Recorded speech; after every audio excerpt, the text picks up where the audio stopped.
বিজেপির এক বিধায়ক কিভাবে ধর্মগ্রন্থকে তুলে অশ্লীল মন্তব্য করেছে। অসীম সরকার মশাই যে বক্তব্য দিয়েছে সেই বক্তব্যে একটা জিনিস স্পষ্ট যে দুই ধর্মের মানুষের মধ্যে দাঙ্গা যে কোনো টাইম লাগিয়ে যেতে পারে। ওর বক্তব্যেতে সমাজে বিশৃঙ্খলা হতে পারে, হিংসা ছড়াতে পারে, খুনোখুনি হতে পারে, মারামারি হতে পারে, এক কথায় অস্থির পরিবেশ বাংলায় তৈরি হতে পারে। যে মন্তব্য করেছেন সেই মন্তব্য অফেন্সিভ মন্তব্য। আমি কয়েকদিন পরে কিন্তু এফআইআর অভিযোগটা করেছি, কিন্তু প্রশ্ন এখানে মমতা ব্যানার্জি কি এই মন্তব্যটা তার কানে পৌঁছায়নি বা তার পুলিশের কানে কি পৌঁছায়নি?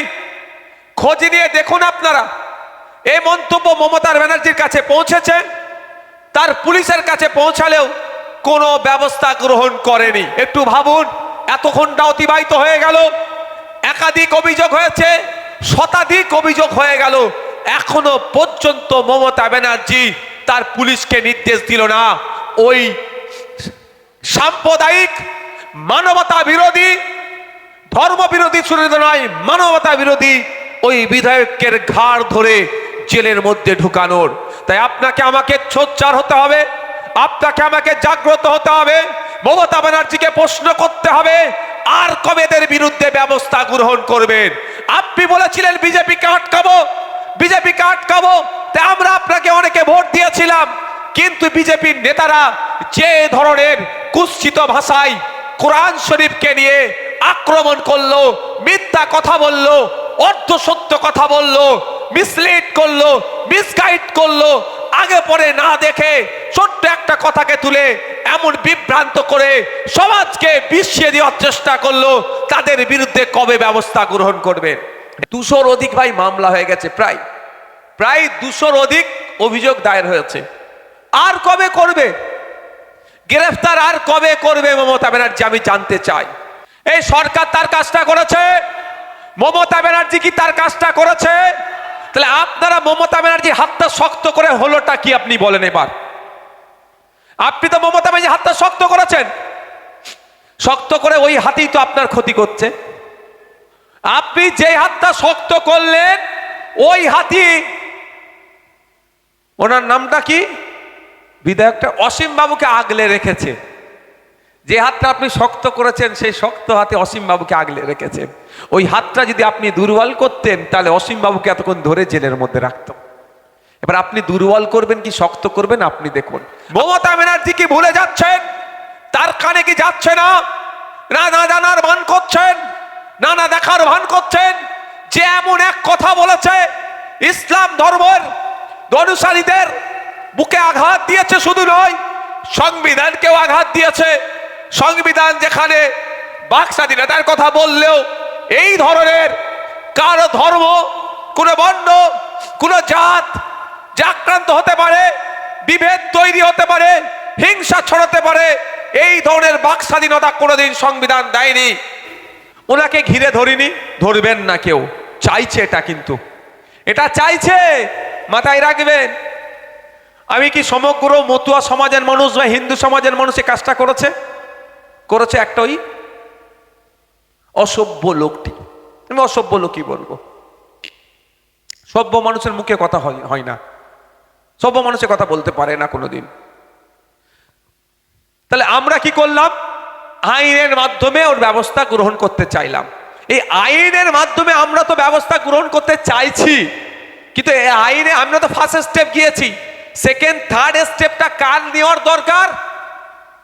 প্রথম থেকে সরকারের নেওয়া দরকার ছিল, সরকার নেয়নি, ঘুমাচ্ছে। তাই সরকার ঘুমাচ্ছে, আমাকে এগিয়ে যেতে হলো এফআইআর করতে। তাহলে এবার কি হবে? এটাকে বাস্তবায়ন করতে হবে, শাস্তির দিকে এগোতে হবে। এবার কাজ কি প্রশাসনের? অভিযোগটাকে গ্রহণ করেছে, এফআইআর হিসাবে ট্রিট করবে। এফআইআর হিসাবে ট্রিট করার পরে ওনাকে নোটিশ পাঠাবে। 7 বছরের আগে যদি সাজার কি হয় তাহলে ওনাকে নোটিশ পাঠাতে হবে। আর 7 বছরের বেশি যদি শাস্তি হয়, যে অফেন্স করেছে তিনি, তাহলে নোটিশ পাঠাবার দরকার নেই, যাবে, তুলে নিয়ে চলে এসে জেলের মধ্যে রাখবে। এবার জজের উপরে নির্ভর হবে কি শাস্তি হবে, সেটা জজের উপর। আর এটাও লক্ষ্য রাখবো, আপনাদের বলে যাচ্ছি, যদি মমতা ব্যানার্জি ওনার বিরুদ্ধে নিজে থেকে তো আইনত ব্যবস্থা নিল না, আমরা অভিযোগ করছি, আমাদের অভিযোগগুলো নিয়ে যদি লঘু ধারায় কেস দেয়, এটাকে চ্যালেঞ্জ করে নওশাদ সিদ্দিকী আসল যে সেকশন পড়ার দরকার সেই সেকশন দেওয়ার জন্য আমি আইনের দ্বারস্থ হব, আমি মামলা করব। আপনাদের জানিয়ে রাখে যায়, আমি মাইন্ডকে সেট আপ করে নিয়েছি। আগে প্রতিবাদ করে ছেড়ে দিতাম, শুধু প্রতিবাদ করব না, আমি ওই দিনের পর থেকে আমার মানসিকতা আমি দৃঢ় করে নিয়েছি। কোন ধর্মের বিরুদ্ধে নট অনলি মুসলিম, যে কোনো ধর্মের বিরুদ্ধে যদি আমার নজরে আসে কারো কুৎসিত মন্তব্য, যে মন্তব্যে এলাকায় বিশৃঙ্খলা হতে পারে, সে যত বড়ই যেই হোক না কেন, তার বিরুদ্ধে নওশাদ সিদ্দিকী আইনি লড়াই করবে, পেনের লড়াই জারি রাখবে, মুখের লড়াই জারি রাখবে। আচ্ছা, এখন পর্যন্ত তৃণমূল কংগ্রেসের কোন নেতা মুখ খুলেছে? মুখ খোলা দরকার ছিল কি ছিল না? যে অন্তত এতটুকুই তারা বলতে পারত, এই কথা সাম্প্রদায়িক কথা, বাংলার মাটি নজরুলের মাটি, কাজী নজরুলের মাটি, রবি ঠাকুরের মাটি, এই বাংলার সম্প্রীতির মাটি, এই বাংলার মাটিতে এই ধরনের কথাবার্তা যারা বলবে তারা জেলের ছাড়া বাইরে তাদের জায়গা হবে না, এ কথা অন্তত বলার দরকার ছিল, সে কথা বলেনি। তাই আপনাকে আমাকে ভাবতে হবে, কাদের হাতে বসিরহাটের মানুষ 2021 সালে ভোট দিয়ে দায়িত্বভার তুলে দিল, তারা কথা বলছে না কেন? তাই আমাদেরকে ভাবতে হবে, আমার সাথে অন্যায় হচ্ছে, আমার কথা বলার জন্য, আমার সাথে অন্যায় হচ্ছে, আমার হয়ে বলার জন্য আগামী দিনে আমাদের মধ্যে থেকে তৈরি করতে হবে যে আমাদের হয়ে তারা লড়াই করবে গণতান্ত্রিক প্রক্রিয়ায়। অন্যথায় ভোট আসবে, ভোট যাবে, বিজেপিকে আটকানোর নাম করে বিজেপিকে আপনার ঘরে ঢুকিয়ে দেবে, আপনার কথা বলার স্বাধীনতাটুকুও কেড়ে নেবে। আমি এখানে চ্যালেঞ্জ করছি একটা কথা, যে অসীম বাবু যে কথা বলেছেন, অসীম বাবু টাইম করুক। অসীম বাবুর এই কথাটা অসত্য, আমরা দায়িত্ব নিয়ে অসীম বাবুকে প্রমাণ করে দেব, এবং সেটা শান্তিপূর্ণ ডিবেটই হবে, কোনো হিংসার পথ অবলম্বন করে নয়। হিংসা দিয়ে হিংসাকে রোধ করা যায় না, হিংসাকে দিয়ে হিংসাকে রোধ করা যায় না। শান্তিপূর্ণ ডিবেটের আহ্বান করা হচ্ছে। আসুন, আপনি যদি মনে করেন যে এটা আপনি যেটা বলেছেন বা এর সপক্ষে যুক্তি দিতে চান, আমরাও প্রমাণ করে দেব যে আপনি এটা বিভ্রান্ত ছড়াচ্ছেন, তার প্রমাণ আমি করে দেব। আপনারা যারা, আমি বিস্তারিত ব্যাখ্যা এখন যাচ্ছি না, আমি শুধু এতটুকুই বলতে চাই, এখানে অনেক মাদ্রাসা পড়ুয়া ছেলে আছেন, জেনারেল এডুকেশন যারা নিচ্ছেন তারাও আছেন। এতটুকু শুধু বলতে চাই, কোরআন শরীফের যে আয়াতগুলো আছে, যে আয়াতগুলো নাজিল হয়েছে, অবতীর্ণ হয়েছে, 1 বছর ধরে নয়, দীর্ঘ বছর ধরে 30 পারা কোরআন শরীফ নাজিল হয়েছে। কখন হয়েছে, কিভাবে হয়েছে, কোন পরিপ্রেক্ষিতে হয়েছে, কোন পারপাসে হয়েছে, আলাদা আলাদা করে উল্লেখ আছে। সেটাকে আমরা যদি ইসলামিক এডুকেশনের মাধ্যমে বলি, ওটাকে বলা হয় শানে নজুল। কেন নাজেল হয়েছে, আমি চলতি ভাষায় বলি, এইটা আয়াতটা কেন নাজেল হয়েছে তার পিছনে ব্যাখ্যা আছে। সেই ব্যাখ্যা তাফসীর, সেই ব্যাখ্যা তাফসীরের গ্রন্থে আছে। স্কলাররা সেই ব্যাখ্যা আরো ভালোভাবে আমার থেকে দেবে। আমি ইসলামিক স্কলার না। 1450 বছর ধরে পৃথিবীর বুকে কোরআন শরীফ আছে, কারো ক্ষমতা নাই, সেন্টেন্স তো দূরের কথা, একটা অক্ষরের সমালোচনা করে তাকে এস্টাবলিশ করার, একটা জের জাবার নুক্তা, এটার চ্যালেঞ্জ করে কারো ক্ষমতা হয়নি এটাকে ভুল প্রমাণ করার।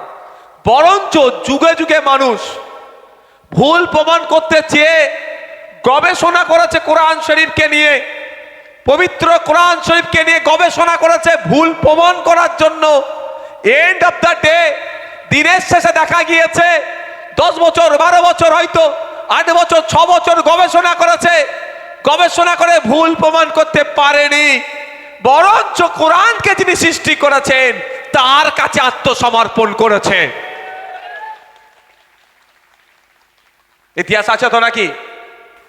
আমার নজরে যদি আসে, হিন্দু ধর্মের দেবদেবী, খ্রিস্টান ধর্মে যীশু খ্রিস্ট, বা খ্রিস্টান ধর্ম নিয়ে, বা শিখ ধর্ম নিয়ে, ইসলাম ধর্ম নিয়ে, হিন্দু ধর্ম নিয়ে, যে কোনো ধর্ম নিয়ে যদি ধর্মগুরু থেকে শুরু করে দেবদেবীদের সম্পর্কে কোনো কুৎসিত মন্তব্য করে, আমার পুরো মাইন্ডে আমি সেট আপ করে নিয়েছি তার বিরুদ্ধে কেউ দাঁড়াক আর নাই দাঁড়াক, নওশাদ সিদ্দিকী তার বিরুদ্ধে এটাকে প্রতিরোধ করার জন্য গণতান্ত্রিক প্রক্রিয়ায় প্রথম দাঁড়াবে।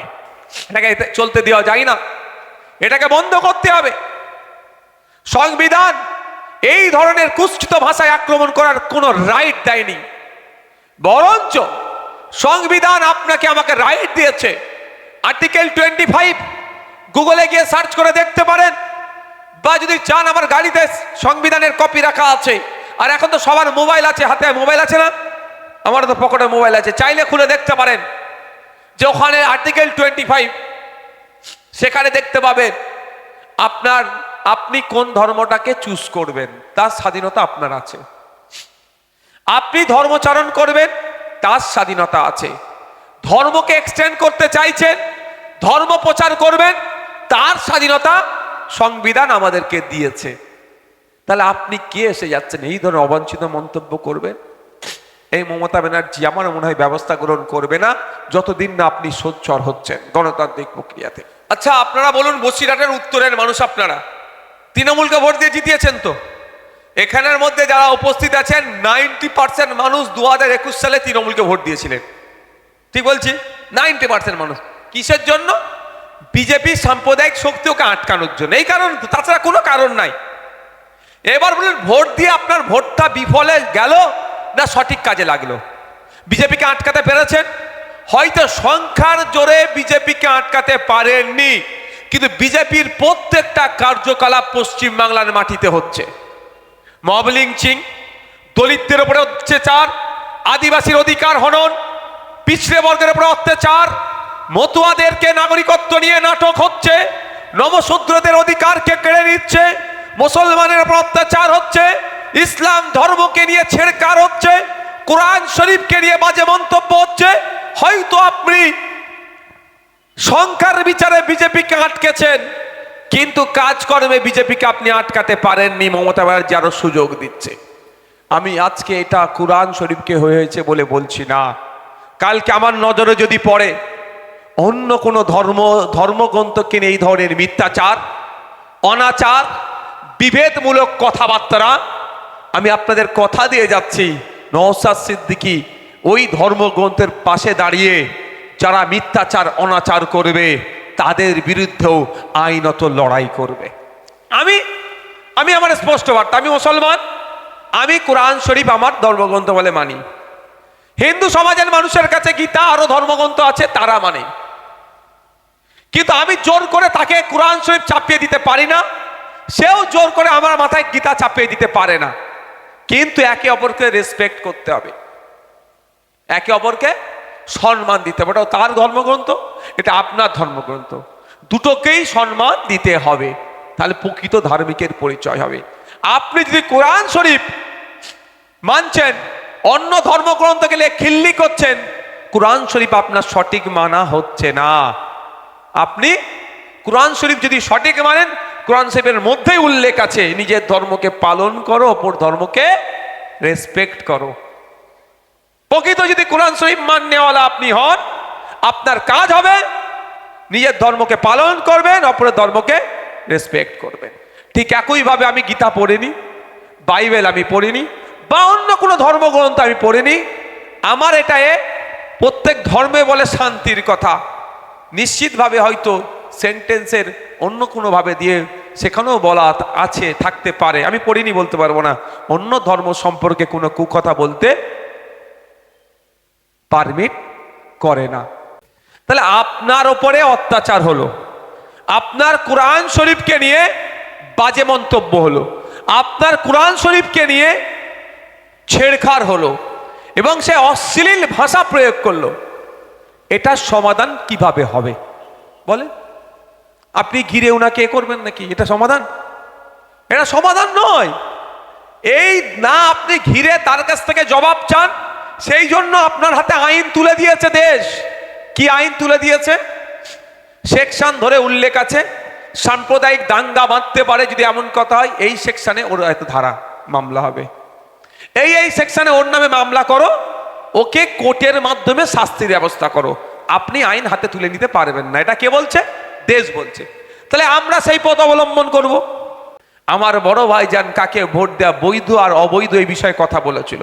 আজকের দিনে আপনারা বুকে হাত দিয়ে বলুন যে সরকারের আমলে ইসলামকে তুলে, কোরআন শরীফকে তুলে বাজে মন্তব্য হচ্ছে, অশ্লীল মন্তব্য হচ্ছে, ওই সরকার চুপ থাকছে। এক প্রকার ওই মন্তব্যটাকে ওই সরকার মেনে নিচ্ছে। সেই সরকারকে নতুন দিনে ভোট আসছে, বৈধ হবে কি বৈধ অবৈধ হবে? আপনারা হাত দিয়ে বলুন, বুকে বলুন, বৈধ হবে তো না অবৈধ হবে? আমি এটা ইসলামিক মঞ্চ নয়, বৈধ অবৈধর আমি ফতোয়া দেব না। আপনারা নিচেরা ভাবুন। ইসলামিক মঞ্চ হলে, আমি ইসলামের কোনো বক্তা হলে আমি এটা বলে দিতাম, আমি রাজনীতির বক্তা, আমি ফতোয়া ফারাইজ দিতে পারবো না, না আপনাদের হাতে ছেড়ে দিলাম।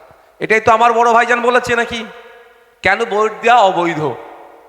সেই প্রসঙ্গটা না দিয়ে শুধু ভোট দেওয়া অবৈধ বলেছে। তাদের হয়ে আবার অনেকে চাটুকারিতা করছে যে আব্বাস সিদ্দিকী ভুল বলেছে। আজ পর্যন্ত আমি একটা কথা জোর গলায় বলে যাচ্ছি, আব্বাস সিদ্দিকী একটা কথা ভুল বলেছে কেউ প্রমাণ করতে পারেনি আর পারবেও না। আর যাদের জ্ঞানের অভাব, জ্ঞানের কম আছে, তারা এটাকে নিয়ে হই হই করেছে তাদের পাবলিসিটি নেওয়ার জন্য, আব্বাস সিদ্দিকীকে অপমান করার জন্য। কিন্তু দিনের শেষে আব্বাস সিদ্দিকী ভাইজানের বক্তব্য এস্টাবলিশ হয়েছে, তিনি সঠিক বলেছেন। থাকলে উনি তো ওপেন চ্যালেঞ্জ করছে, আসো, আমি যদি ভুল বলে থাকি আমার সাথে বসো, শান্তিপূর্ণভাবে বসো, না দরকার নেই, লোকের দরকার নেই, দুজন বসে যাওয়ার ক্যামেরা লাগিয়ে দাও, লাইভ দেখবে, অসুবিধা আছে? একদিকে আব্বাস সিদ্দিকী থাকবে, অন্যদিকে যদি মনে করে আব্বাস সিদ্দিকী ভুল বলে যাচ্ছে, বসুক, কি হবে? লাইভ চলবে, আমরাও দেখতে চাই, বলবে মনে হয়, তার বেলায় নেই। তা বন্ধুগণ, আমাদের ভাবতে হবে, সামনে ভোট আসছে, সামনে ভোট আসছে। আইএসএফকে ভোট দিতে আমি বলছি না, কিন্তু আপনারা বলুন, আপনারা নিজের মনকে কি ক্ষমা করতে পারছেন? কোরআন শরীফের সাথে এত বড় অন্যায় হয়ে গেল, আর আপনার ভোট নিয়েই কিন্তু যিনি সরকারে আছেন তিনি তার বিরুদ্ধে ব্যবস্থা গ্রহণ করছে না। তাহলে আপনাকে আমাকে ভাবতে হবে না? আজকে কোরআন শরীফকে অপমান করেছে, কালকে গীতাকে করতে পারে কেউ, বাইবেলকে কেউ করতে পারে, কিন্তু সেক্ষেত্রেও কি আমরা চুপ থাকবো? আমি আপনাদেরকে বললাম শুরুতে যে আমি কোরআন শরীফকে শুধু যেমন যেমন অপমান করেছে মামলা করেছি, অভিযোগ করেছি, আর যদি অন্য কোনো ধর্মগ্রন্থকে কেউ এরকম অপমান করে আমি তার বিরুদ্ধে কিন্তু লড়াই সংগ্রাম জারি রাখবো।